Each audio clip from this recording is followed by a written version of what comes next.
पराग Pawar sir यांचा अमरावती येथे 1 day makeup seminar झाला. त्याचा जो काही अनुभव आहे तो मी आजच्या व्हिडिओमध्ये तुमच्यासोबत शेअर करणार आहे. तर करूया व्हिडिओला सुरुवात. सगळ्यात पहिले 10 वाजता आम्हाला हॉटेलला पोचायचं होतं आणि मी 10 वाजताच बरोबर घरून निघाली होती आणि आज मी जात होती फर्स्ट टाइम ॲटोनी जाण्यामागचं कारण हे होतं की यशिकाच्या पप्पाची तब्येत खराब होती. त्याच्यामुळे मी त्यांना म्हटलं की तुम्ही पूर्णपणे आराम करून घ्या संध्याकाळपर्यंत आणि संध्याकाळी मला घ्यायला याल. जर नाहीच बरं वाटलं तर मी ॲटोनी येईल असं म्हणून मग मी घरून निघाली.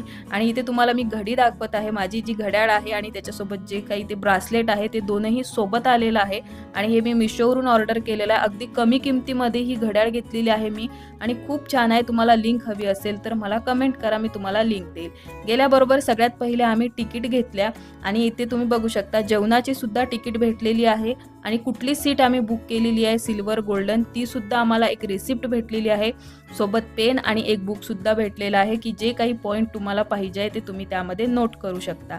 गेल्याबरोबर इथलं जे आहे बॅकग्राऊंड ते तुम्ही इथे बघू शकता. खूप भारी वाटलं हे सगळ्या गोष्टी बघून आणि स्टार्टिंगलाच आम्हाला चहा आणि बिस्किटची व्यवस्था होती.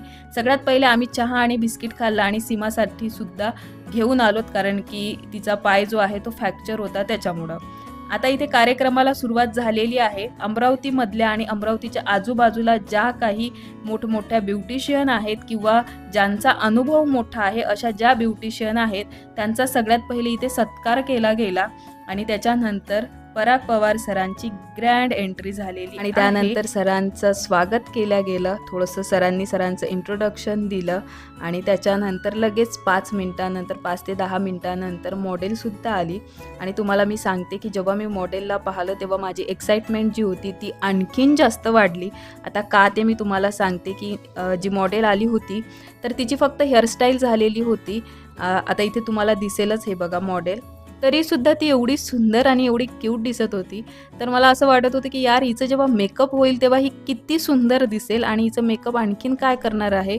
आणि म्हणजे भरपूर असे मनात क्वेश्चन होते आणि एक्साइटमेंटसुद्धा माझी वाढत होती की यार लवकर सुरू झालं पाहिजे आणि लवकर सगळ्या गोष्टी पाहायला भेटल्या पाहिजे. आणि इथे सुरू झालं होतं मेकअप आणि जे मॉडेल आहे तिचे जे साडी आणि ब्लाऊजचं कॉम्बिनेशन आहे ते सुद्धा खूप भारी आहे. आता आपण जेव्हा कुठलाही सेमिनार करायला जातो ना तेव्हा नुसतं मेकअपच बघायचा नसतो, सगळ्या गोष्टी पाहायला पाहिजे की हेअरस्टाईल कशी केलेली आहे. आता जो आय मेकअप सरांनी केलेला आहे तर तो साडीनुसार कोणता घेतलेला आहे, अशा प्रत्येक बारीक सारीक ज्या गोष्टी आहेत ना त्या मी माझ्यासाठी तरी माझं तरी तिथं असताना डोकं फक्त आणि फक्त तिथलं जे आजूबाजूचं वातावरण आहे त्यामध्येच असते की सर कुठला प्रोडक्ट घेत आहे, आय मेकअप कोणता करत आहे, साडी कोणती घातलेली आहे, ज्वेलरी कोणती घातलेली आहे, त्यावर हेअरस्टाईल कोणती केलेली आहे, लिपस्टिकचा कलर कोणता घेणार आहे, ह्या अशा बारीक सारीक ज्या काही गोष्टी आहे ना त्याच्याकडे असते. आणि जेव्हा आपलं ह्या सगळ्या गोष्टींकडे लक्ष राहतं ना तेव्हाच आपण एक परफेक्ट मेकअप आर्टिस्ट बनू शकतो. आता मी बघितलेलं आहे खूप जणांना तिथे असतात पण ते फक्त मेकअप काय करतायत सर कोणते प्रोडक्ट यूज करत आहेत तेच बघतात. पण माझं ब्रशपासून तर बारीक सारीक सगळ्या गोष्टींकडे पूर्णपणे लक्ष असते आणि मी तुम्हाला सुद्धा सांगेल की तुम्ही सुद्धा असंच करा. त्याच्यानंतर हे आम्हाला थोडंसं खायसाठी मध्येच आलं होतं. सगळ्यात पहिले तर चहा बिस्किट, त्याच्यानंतर हे याला काय म्हणतात सूप वगैरे काहीतरी होतं ते. बट एवढं घेतल्यानेच मला खूप बरं वाटलं कारण की मला ना म्हणजे हा जो मेकअपचा सुरू झाला त्याच्यानंतर म्हणजे 2-3 वाजले होते तेव्हा 3 वाजता मला थंडी वाजायला लागली आणि 102 पर्यंत मला तापसुद्धा चढला होता. पण माझ्या चेहऱ्याकडे बघून कोणीच म्हणणार नाही की मला ताप असेल. बट सीमाच्या पायाला बघून मला असं वाटलं की याच्यासमोर माझी ताप काहीच नाही आहे. आणि माझ्या डोक्यात पहिलेच होतं कारण मी सकाळी जेव्हा घरून निघाली तेव्हाच मला रसरशी होती. तेव्हाच होतं की नाही यार काहीही झालं तरी आजचा क्लास माझा मिस नाही झाला पाहिजे, मला पूर्ण क्लास आजचा करायचाच आहे. म्हणून मी पूर्णपणे हिम्मत लावून तिथे बसलेली होती. आणि मला असं वाटते हीच एक जिद्द असते, हेच याला जिद्द म्हणतात आणि काहीतरी शिकायची जिद्द जे म्हणतात ना तीच हे आहे. एवढं बरं वाटत नसून सुद्धा म्हणजे मी तुम्हाला सांगते की मला थंडी वाजत होती, डोकंही दुखत होतं आणि बिलकुलही म्हणजे समोर बघितलं की अंधारीसुद्धा येत होती तरीसुद्धा मी हा क्लास कंप्लीट केला. आणि इथे मेकअप कंप्लीट झालेला आहे तुम्ही बघू शकता. एवढा भारी मेकअप झाला होता की खूप भारी, बिलकुलही थर लावल्यासारखा मेकअप दिसत नव्हता. इथे तुम्ही बघू शकता.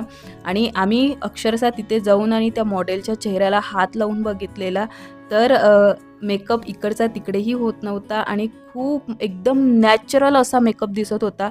सरांची प्रत्येक गोष्ट जी आहे ना ती खूप शिकण्यासारखी आहे. त्यांनी खूप छोट्या-छोट्या गोष्टी आम्हाला सांगितल्या आहेत आणि मी सांगेल तुम्हाला की प्रत्येक मेकअप आर्टिस्ट जे आहेत त्यांची जी शिकवण्याची पद्धत आहे, त्यांची जी टेक्निक आहे त्या सगळ्या गोष्टीमध्ये खूप फरक आहे आणि मी आतापर्यंत जेवढेही क्लास केले तेवढ्या क्लासमध्ये ही गोष्ट मला चांगल्याने अनुभवली, जाणवली. आता इथे तुम्ही बघू शकता ताटामध्ये तुम्हाला जरी एवढे पदार्थ दिसत असले तरी त्यामधले मी थोडेच पदार्थ खाल्ले, कारण मला बिलकुलही खायची इच्छा होत नव्हती, मळमळ होत होतं. आणि त्याच्यानंतर आणखीन एक छोटासा डेमो होता हेअरस्टाईलचा. इथल्या ह्या मॅडम आहेत, मॅडमचं नाव मला आता आठवत नाही आहे. त्यांनी एक हेअरस्टाईल आम्हाला करून दाखवली. यामध्ये आम्हाला थोडंसं बोर झालं कारण जेवण झालेलं होतं आणि लगेच आम्ही तिथे बसलो त्याच्यामुळं. त्यानंतर पराग पवार सरांसोबतच ह्या मॅम असतात ज्या साडी ड्रेपिंग करतात. त्यांनीसुद्धा आम्हाला साडी ड्रेपिंग कशी करायची ते शिकवलं. अगदी 15 ते 20 मिनिटात त्यांनी साडी ड्रेपिंग शिकवली. खूप छान पद्धतीने त्यांनी शिकवलं आणि बिलकुलही बोर झालं नाही. अशा पद्धतीने हा 1 डेचा पूर्णपणे क्लास होता. त्याच्यानंतर सर्टिफिकेट देण्यात आले जे जे तिथे आलेले होते त्यांना आणि फोटोज व्हिडिओसुद्धा झाले आणि हा ईदचा जो एक्सपिरियन्स आहे माझा तो मी तुम्हाला सांगते खूप भारी होता. जर तुमच्याही इथे पराग पवार सरांचा जर क्लास असला तर तुम्हीही नक्की करा आणि बिलकुलही प्रमोशनल व्हिडिओ नाही आहे. हा दिवस जो आहे, हा जो मेकअपचा क्लास आहे हा माझ्यासाठी खूप जास्त इम्पॉर्टंट ठरला आणि सरांनी जी आमच्यासोबत सेल्फी घेतली ती माझ्यासाठी एकदम आयुष्यभर आठवणीत राहणार अशी झाली.